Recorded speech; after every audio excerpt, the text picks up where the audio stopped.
Hi everyone, and welcome once again to my Mass Effect 3 Insanity No Upgrade Run walkthrough. This is part 10, the Geth Dreadnought, and we are inside a Geth ship and we'll be fighting Geth forces. Now the Geth are a new enemy that appears at this point of the game. It's not new in the franchise though. We already fought this enemy in Mass Effect 1 and 2. But we haven't fought it before in Mass Effect 3, so we have different types of Geth. Mostly the divisions are mostly the same. We have the Geth soldiers that are the ones that only have health and are easy to kill and manipulate. We have the most dangerous ones are the Geth primes that we're going to have two at the last battle this mission, that shoot missiles and can kill me very fast. And they also use a little robotic drone that shoots lightning and disables shields. And you're gonna see at the end how many times my squad mates die just because they are standing in the middle of nowhere and they are not taking cover until I actually tell them to take cover. So I'm using the Paladin pistol. As you can see, this actually worked. The Paladin pistol does a hell of a lot of damage and lets me recharge my biotic powers fast enough so I can do a lot of damage, even though everything is unupgraded. Let's just say I do enough damage with recharging faster. Always, you know, as in almost every RPG, even though this is mostly an action game and not an RPG, I always said that casting time comes first than actual magic power. The biotic could be the magic power. So as soon as you're ready to cast the next spell, you're going to kill whatever is in front of you faster than if you choose to do more damage in chase of casting time, which will be cooldown percent in this game. So, and we have the Geth Hunters, and the Geth Hunters are really hard because they are invisible until they choose not to be, which is maybe you can spot them before they reach you because they use the Geth shotgun. And they actually rush you. They are very much like a phantom, but less dangerous. They rush your location and they are invisible most of the way. You can actually spot their cloak if you are careful, and if you shoot a singularity or a warp at them, you actually can hit them. It's not that they are not materialized. It's just that they are invisible. So you can actually shoot them and it will take them out of their cloak if you see them. If you don't see them, as you're going to notice in a later part of the video, I almost get killed by one because I just didn't saw him and he was right next to me, and usually that's death, but in this time it wasn't. So I didn't die as much in this mission, although I did die a couple of times. Especially in the last part with the Geth primes. Now the next chapter, I want to talk about this. The next chapter is the Rannoch mission, which take place in the Quarian homeworld. I haven't recorded it yet, but I will say, and I haven't talked about this since like the second video, the second mission. But that's the part when the game starts to fall apart in terms of story. The gameplay will still be fun and challenging. It will become more challenging after that. But the story just falls apart. After we talk to that Reaper, the giant Reaper, because we're going to have a boss fight. The first boss fight, actually, is kind of like a boss fight. So we're going to have the first boss fight in the next chapter against a huge Reaper, huge of those machines. And after we talk with that machine, the game just falls flat apart. It slowly falls apart. It's going to keep us. After that, we're going to chase more Reaper forces, and then we're going to focus on Cerberus, which is going to come with the Cerberus boss battle that I mentioned in the video before, when we fight Kai Lang, and we probably will see if I can survive that boss fight in no preconditions. And after that is the end, the Earth Part 1 and Earth Part 2. So we are approaching the end, and if we can still keep on surviving, I guess we are gonna make it through. And I wanted to talk about the falling apart of the story, because I haven't touched on my deception. Now, I know that I will say that the main two parts, let's just put it like this, this game fell apart, and it's probably one of the worst endings for a franchise in history, because of two things, only two things, in my opinion. First is because they actually promise you that all of your choices in Mass Effect 1 and in Mass Effect 2, that you make choices through the game, were going to affect the outcome of Mass Effect 3. And they don't. They don't. In the end of Mass Effect 3, they actually nullify all of your actions, and they give you a 3-color ending, the famous 3-color ending. You choose A, B, and C, and you just choose what ending do you want to see. When they should have done the natural ending, the suicide mission ending. In Mass Effect 2, we had the suicide mission, where everything that happened within that last mission depends on the choices that we made in the main story, and how we treated our squad mates, our characters. And that depends who lives and who dies and what happens. In the last mission of Mass Effect 3, nothing really depends on you. You just get to the final part, you receive the answer for why the Reapers are killing organic beings in the galaxy, and that's the second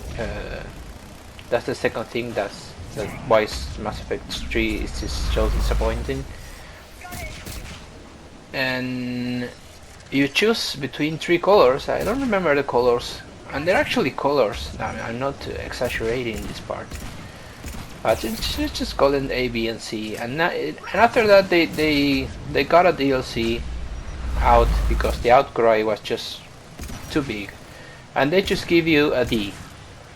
Instead of reworking all of that ending, they just give you the option D, which is none of the above. It's like a multiple choice test at the end. You choose A, B, and C. There are no wrong answers. You're just gonna get different endings.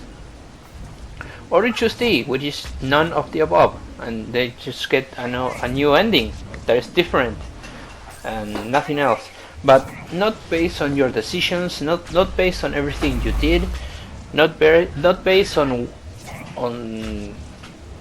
your loyalty on the franchise, not based on you buying Mass Effect 1, Mass Effect 2, and importing the saves, and kinda molding the story, which was the most fun that you had in this game. Because let me ask you a question: why did you play Mass Effect in the first time, or the second time, or this third time? But more respectively, why did you play Mass Effect 3? Did you come back to Mass Effect 3 because you wanted that cool gameplay that was so new and fun? No, the gameplay is not fun. It's a cover shooter. You wanted a challenge because Mass Effect is one of the most challenging franchise out there. No, it's fucking easy. I had to do an upgrade run to get that sort of challenging feeling to it. And it's not even that hard, actually. Not like other games, at least. Not like my God of War that I finished already. So, why did you come back to Mass Effect 3? But because you wanted to see the end, because you wanted to see the story, you wanted to see why the Reapers were doing that, and you wanted to see if everything you chose in 2 whole games actually were the right or wrong answers to get through the story. You wanted your own main Shepard character to get your singular ending, because they told us that the game was going to feature multiple endings. And at the end they gave us 3, and they cancelled all of our choices. So basically they lied. And I know this wasn't BioWare, because I still have a little respect for BioWare, even though it's highly brainwashed by Electronic Arts and the butchering of the corporate soulless workers there that make decisions in a video game, and they have never played not a single even Super Mario Brothers or something like that. These soulless fucking hacks of the industry that only make decisions because of money, and these enterprises like BioWare that just sold themselves. I don't know. They just sold themselves at some point. Because you have to look at other enterprises like Obsidian, which made Pillars of Eternity, and actually had to start a Kickstarter to make Pillars of Eternity, because no one was going to pay for that game, because quote unquote there was no market. That was the answer for, I'm sure, for every corporate soulless guy. And Pillars of Eternity sold very well. Actually, it sold extremely well. So there was a market. So those people that don't know any fucking shit and do everything because of safe, because they want to feel safe with their games that they never played, or I'm probably sure that they don't even know what the game is about. Those guys made the decisions in this game. They didn't make the decisions the first one, and they made some decisions in the second one, but you can see that BioWare kept the creative, most of the creative writing and assets themselves. But in this Mass Effect 3, it was Electronic Arts game. BioWare just made it, just programmed it. They fired the lead writer that wrote the first 2. Casey Hudson, which is, I have to say, is a cancer. He's a fucking cancer to this development industry. He locked himself and wrote that fucking ending that ruined the franchise. And this wasn't the first time, guys. This wasn't the first time that Electronic Arts have done this. And at this time, whoever he's actually hearing me say this, I'm not saying nothing new, because if you know about video games, then you know that Electronic Arts is mostly classified like the worst fucking enterprise in the world, and there's a reason for that. And one of the most important reasons is Mass Effect 3. They just take over the small developers. They buy them, they milk them until they can deliver no more, and then they fire everyone, and they sell the company or destroy it. They have destroyed so many fucking companies, and I will not like that to happen to BioWare, even though BioWare did make Dragon Age Inquisition, which was very good, and I'm sure the Electronic Arts just leave them alone for that game, because that game even though it shows less RPG and more action, like happened in Mass Effect 3, they didn't compromise the writing. They didn't. So some things just got learned, but what was the price, right? The price was losing this franchise, losing the story. And I wanted to go on and say that the same thing happened to Ultima, to the Ultima series. They just destroy Ultima 9. But let's say Ultima 8 Pagan was really bad. They destroy Ultima 8. The best Ultima was 7.